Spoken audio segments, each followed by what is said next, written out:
Bonjour à tous et voici les règles du championnat des ultras. Comment vont se dérouler les courses? Même système qu'au tennis, les Open Lobby rapportent des points et de la visibilité. La course des ultras devient un tournoi du Grand Chelem. Comment rejoindre le championnat? Tout le monde peut rouler en Open Lobby. Seulement 20 pilotes peuvent rouler dans la course des ultras. Comment faire pour rouler dans la course des ultras? Il y a 10 chefs d'écurie qui pourront rouler. Ils pourront recruter un coéquipier et 2 s'ils veulent un remplaçant. Comment recruter? Chaque pilote a une valeur marchande basée sur son niveau. Chaque écurie a un budget de cap.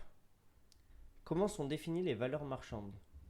Au début, par un mini championnat qui nous permettra de rouler dans notre tranche de niveau.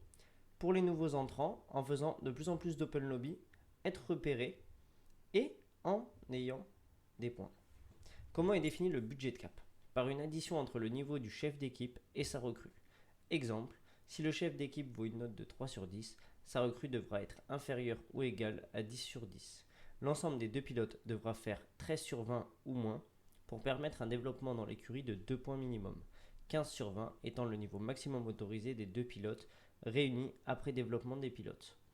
Comment faire quand l'équipe est à 15 sur 20? Régulièrement, il y aura un marché des transferts permettant aux écuries au niveau 15 de changer leur pilote pour retrouver un pilote d'une valeur plus basse pour avoir une note de 13 sur 20 maximum et laisser une marge de progression de 2 points minimum.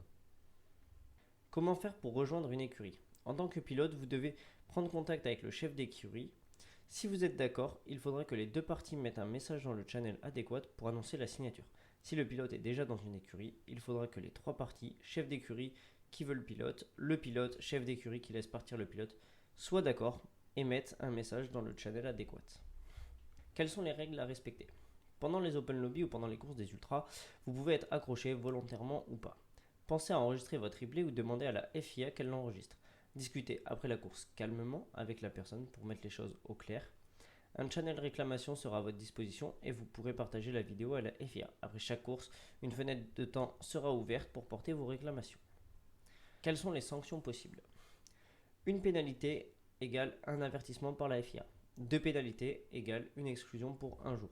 3 pénalités égale une exclusion pour 7 jours. Au-delà, c'est une disqualification du championnat. Toutes les 2 semaines, les pénalités sont remises à zéro. Si les réclamations sont trop abusives, les pénalités se retourneront contre vous. Valeur du sport et du partage. On est ici pour passer un bon moment tous ensemble. Les meilleurs d'entre nous aideront les moins bons tenteront de progresser pour devenir les meilleurs. Le fair play est plus qu'important si vous voulez faire durer cet événement. Le respect est obligatoire si vous voulez continuer de faire partie du projet. En dehors des lives, vous pouvez vous entraîner en équipe pour progresser ensemble. Le partage et la communication seront les éléments clés pour faire monter votre équipe au sommet. Roleplay attendu. Dans la création de votre pilote, choisir une nationalité différente, évitez de mettre tous France. Donnez un nom à votre écurie, donnez-lui une histoire, faites travailler votre imagination. Recrutement. On recrute donc des personnes investies et intéressées. Si tu veux postuler pour faire partie de la FIA, tu peux envoyer un message à Clément. Si tu veux postuler pour gérer les notes des pilotes, tu peux envoyer un message à Erisia. Ils t'expliqueront tout ce que tu dois faire et toutes les responsabilités que tu prends. Merci d'avoir écouté ces règles et bonne course.